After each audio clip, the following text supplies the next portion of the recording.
155,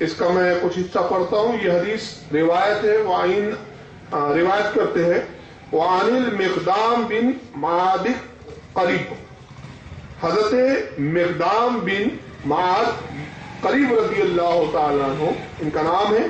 یہ صحابی رسول روایت کرتے ہیں، کہتے قال رسول اللہ صلی اللہ علیہ وسلم، اللہ کے نبی نے ارشاد فرمایا الا انی اوتی القرآن ومثلہ معه الا یشک رجل شبعان علی اراتہ. اللہ کے نبی فرماتے ہیں کہ اے لوگوں خبردار ہو جاؤ، اللہ خبردار ہو جاؤ. خبردار کر کے کیا فرما رہے؟ بے شک انی، بے شک اوتی القرآن ومثلہ معه، اللہ رب العزت نے قرآن کے مثل مجھے ایک چیز اور عطا کی. جیسے قرآن ہے اللہ کا کلام، ویسی مجھے بھی ایک چیز عطا کی گئی، اور وہ کیا ہے؟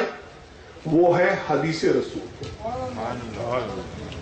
اب اس کے بعد اللہ کے نبی کیا فرماتے؟ الا یشک رجل، اور میں دیکھتا ہوں عنقریب ایسا ہونے والا ہے کہ ایک شخص شک کرنے والوں میں سے الا اراتہ، تکیے سے ٹیک لگائے بیٹھا ہوگا.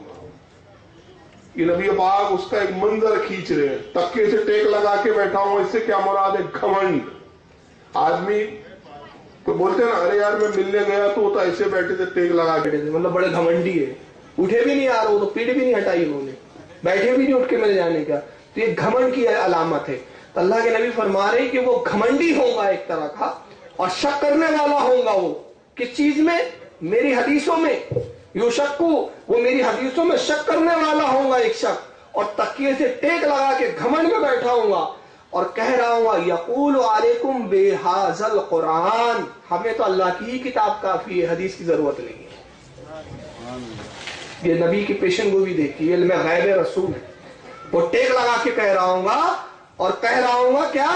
ہمیں قرآن ہی کافی ہے، حدیث کی ضرورت نہیں. اور یہاں ایک لفظ استعمال کیا، شبعان والا آراتی، پیٹ بھرا ہوا. شبعان کے معنی ہوتے پیٹ بھرا ہوا، یعنی گھمنڈ کا عالم یہ ہوگا کہ پیٹ بھرا ہوا ہے، کھا کے مستنڈا ہو گیا، تکے سے ٹیک لگا کے بیٹھا ہوا ہے، اور ٹیک لگا کے کہہ رہا ہوں گا ہمیں حدیث رسول کی ضرورت نہیں، ہمیں قرآن ہی کافی ہے.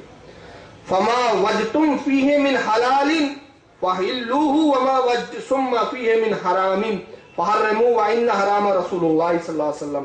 اللہ کے نبی فرماتے ہیں در حقیقت معاملہ کیا ہوگا کہ رسول اللہ فرماتے ہیں کہ جس کو میں نے حرام کر دیا وہ ایسا ہی حرام ہے جیسے اللہ نے اس چیز کو حرام کر دیا.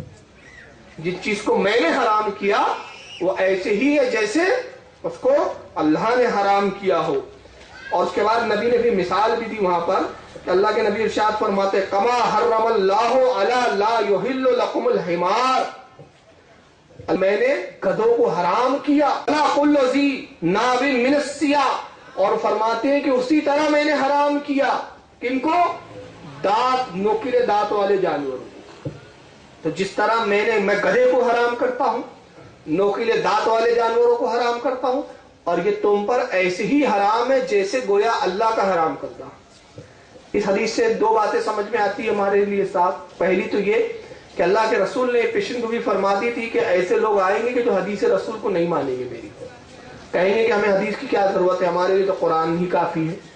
اور نبی پاک دوسری بات پھر اس کی رد کر کے فرما رہے ہیں کہ آگاہ ہو جاؤ، حقیقت یہ ہے کہ جس چیز کو میں حرام کر دوں اللہ کی ہی حرام کردہ کی طرح ہے. اور میں حرام کرتا ہوں گدھے کا گوشت تم پر حرام کرتا ہوں، جبکہ اللہ نے اس کو حرام نہیں کیا. قرآن میں اللہ نے گدھے کا کئی ذکر نہیں فرمایا. نبی پاک فرماتے میں حرام کر رہا ہوں گدھے کا گوشت، اور ہر وہ جانور کو حرام کر رہا ہوں جس کے نوکیلے دانت ہے، جو چیڑ پھاڑ کر کے کھاتا ہے، میں ہر اس جانور کو حرام کر رہا ہوں. اور آگاہ ہو جاؤ یہ ایسے ہی حرام ہے جیسے اللہ کی حرام کردہ چیز ہے. تو اس سے معلوم ہوا کہ حدیث رسول بھی ہمارے لیے نص قطعی کا حکم رکھتی ہے، نص کا حکم رکھتی ہے. آئیے مشکات کی ایک اور حدیث اسی کے اندر میں تلاوت کر دیتا ہوں. اسی کے اندر یہ صفحہ 55 پہ حدیث تھی، اور صفحہ 60 پر ایک حدیث ہے مشکات کی، پہلی جلد ہے، اور وہی باب ہے، باب کا نام وہی جو میں پڑھا، اور حدیث نمبر 176 ہے. اس کے اندر اللہ کے نبی صلی اللہ علیہ وسلم ارشاد فرماتے ہیں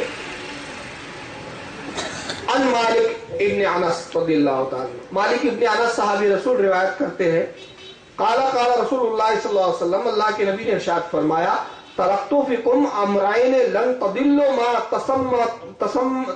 ما تمسکتم بما کتاب اللہ و سنت رسولہ۔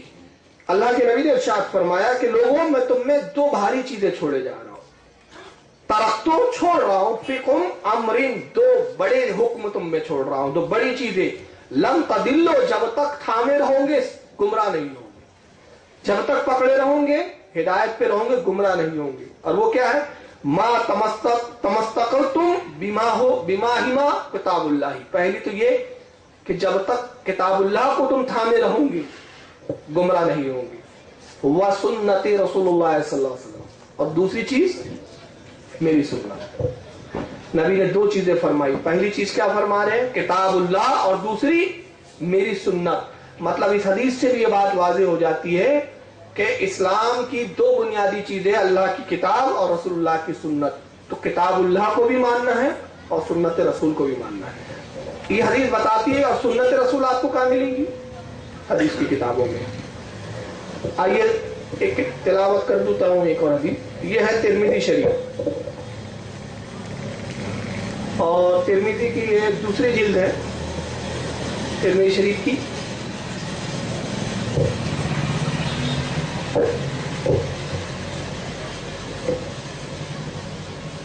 اس کا حدیث نمبر 538، اور یہ حدیث شریف جو ہے یہ روایت ہے حضرت عبداللہ بن عمر رضی اللہ تعالیٰ عنہ سے، طویل حدیث ہے، اس کا آخری کا جو حصہ ہے اللہ کے نبی نے ارشاد فرمایا، نبی پاک ارشاد فرماتے ہیں، ان بنی اسرائیل تفرقت علی سنتین و سبعین ملتا۔ اللہ کے نبی فرماتے ہیں لوگوں، قوم بنی اسرائیل 72 فرقوں میں بٹ گئی، 72 فرقوں میں اختلاف ہو کے بٹ گئی۔ وَتَفْتَرِقُ أُمَّتِي، میری امت بڑھ جائیں گی، علی 30 و 70 ملتا، اور میری امت 73 فرقوں میں بٹیں گی۔ مشہور حدیث ہے، آپ نے بہت بار سنی ہوگی۔ اللہ کے نبی فرماتے ہیں، کلہم فی النار، سب کے سب جہنم میں جائیں گے، الا ملۃ واحدہ، سوائے ایک جماعت کے۔ قالوا من ہی یا رسول اللہ، صحابہ اکرام نے پوچھا کہ اللہ کے نبی صلی اللہ علیہ وسلم جنتی جماعت کی پہچان کیا ہے، جنتی جماعت کی نشانی کیا ہے؟ قال، اللہ کے نبی نے ارشاد فرمایا، ما انا علیہ و اصحابی، جنتی جماعت کی پہچان یہ ہے کہ جو میرے اور میرے صحابہ کے طریقے پر ہوگا۔ کیا فرمایا؟ جنتی جماعت کی پہچان کیا ہے؟ جو میرے اور میرے صحابہ کے طریقے پر ہوگا۔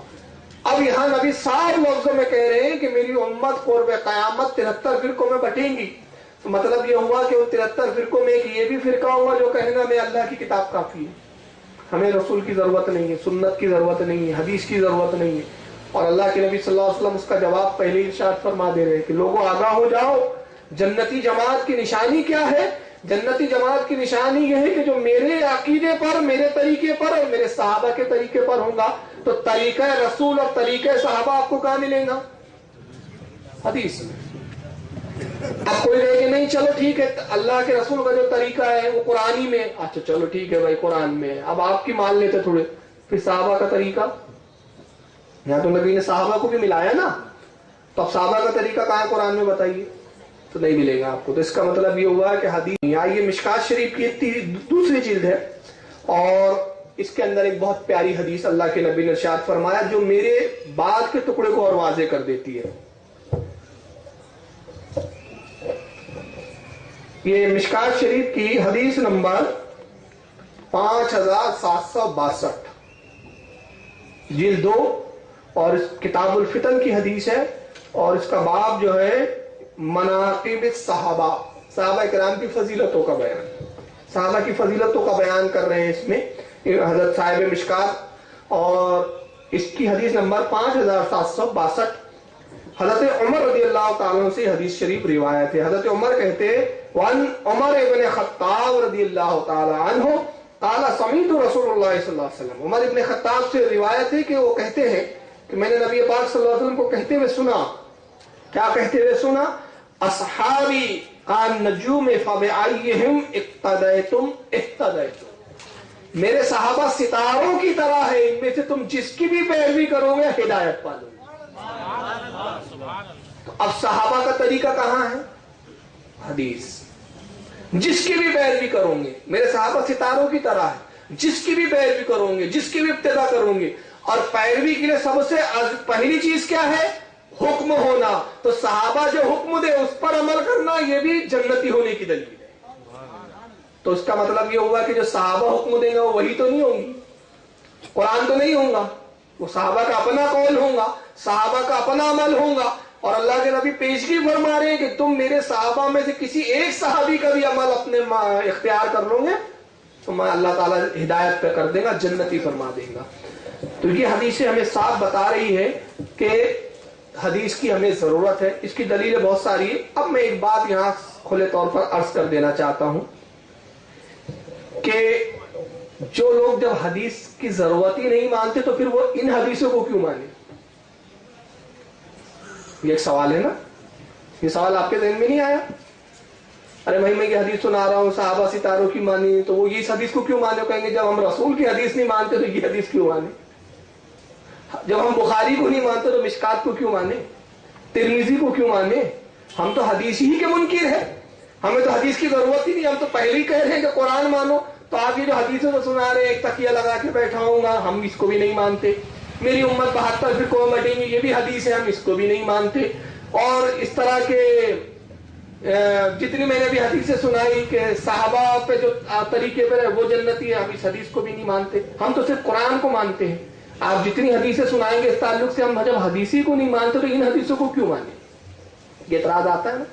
تو ان لوگوں کے لیے میرے پاس چند سوالات ہیں، اور یہ انشاءاللہ نیٹ پر جب چلے جائیں گے، اس کی ریکارڈنگ ہو رہی ہے، تو جو بھی حضرات نیٹ پہ سن رہے ہیں ان سے میری گزارش ہے کہ جب وہ نیٹ پر اس کو دیکھیں تو میں نے ان سوالات کے جوابات میرے پتے پر بھیج دیں، تو میں بھی جان لوں کہ آپ واقعی اہل القرآن فرقے کے ماننے والے ہیں اور آپ میں دیانت اور علم ہے. اب آئیے ذرا میں بتا ایک چند میرے سوالات ہیں. میں نے 4 سوالات یہاں کیے. 4 سوال ہیں. حالانکہ اس پہ بہت سوال بنا سکتے لیکن وقت بہت کم ہوتا ہے نا ہمارے پاس. اگلی مجلس میں دیں گے انشاءاللہ. پہلا سوال، قرآن کے اندر جو صورتیں ہیں 114 کل صورتیں ہیں قرآن کے اندر. 114. پہلی صورت کہاں سے شروع ہوتی ہے؟ سورہ فاتحہ. پھر دوسری صورت سورہ بقر، پھر آل عمران، پھر سورہ نساء. اس طرح یہ ایک کے بعد ایک صورتیں. اس طرح کل صورتیں 114 ہیں. کچھ اللہ رکوع ہے، آیت نمبر ہے، آیت نمبر 1، آیت نمبر 2. یہ جتنے قرآن میں موجود ہے یہ قرآن کا حصہ ہے. یہ کس آیت سے ثابت ہے یہ بتائیے آپ. یہ پہلا سوال ہے. بھائی سورہ نساء قرآن نے کہاں کہا کہ یہ سورہ نساء ہے؟ قرآن سے دلیل دیجیے. یہ سورہ بقر ہے، قرآن نے کہاں کہا کہ یہ جو ابھی شروع ہو رہا ہے یہ سورہ بقر ہے؟ قرآن نے کہا ہے کہ دیکھو یہ آیت یہاں ختم ہو گئی. قرآن نے کہا ہے یہ قرآن کہہ رہا ہو یہ رکوع پہلا ختم ہو رہا ہے، یہاں سے دوسرا رکوع چالو ہو رہا ہے. قرآن میں نہیں. یہ کہاں ہے؟ یہ تو اللہ کے نبی نے متعین فرمایا. اس سورت کا نام سورہ نساء رکھو، اس سورت کا نام سورہ بقر رکھو. یہ آیت یہاں ختم ہو گئی، یہ آیت یہاں سے شروع ہوئی. اس سورت میں اتنی آیتیں ہیں اور وہی مختلف اندازوں میں تلاوت نازل ہوتی تھی. سب سے پہلی وہی کون سی آئی اللہ کے نبی پہ؟ اقرا، پڑھو اپنے رب کے نام سے، بسم ربک الذی خلق. اس رب کے نام سے پڑھو جس نے آپ کو پیدا فرمایا، جس نے انسان کی تخلیق کی. مگر یہ آیت کہاں ہے؟ وہ بہت آگے. اور قرآن جیسی کھولتے تو پہلی آیت کیا آتی ہے؟ الحمدللہ رب العالمین. یہ تو نبی نے جہاں چاہا وہاں رکھوا دیا. اور اسی طریقے سے آپ بھی پڑھ رہے ہیں. آپ بھی نہیں امتیاز کر سکتے کہ نبی پہ پہلی کون سی آئی، دوسری کون سی آئی، تیسری. جیسے جیسے نازل اس کے اعتبار سے ہم ترتیب دے آپ نہیں دے سکتے، کیونکہ آپ کو پتہ ہی نہیں کہ کب کون سی آیت نازل ہوئی. اس کا مطلب یہ ہوا کہ قرآن بھی آپ بغیر حدیث کے نہیں مان سکتے، صورتیں آپ بغیر حدیث کے نہیں مان سکتے، آیتیں آپ بغیر حدیث کے نہیں مان سکتے. اچھا اور چلیے میں اس میں تھوڑا اضافہ کر دیتا ہوں، اسی سوال میں ضم کر رہا ہوں. آپ پڑھتے ہیں الحمدللہ رب العالمین، ہے پہ زبر، دال پہ زبر، اور ربی کے بے کے نیچے زیر، زیر زبر. یہ کس نے لگایا؟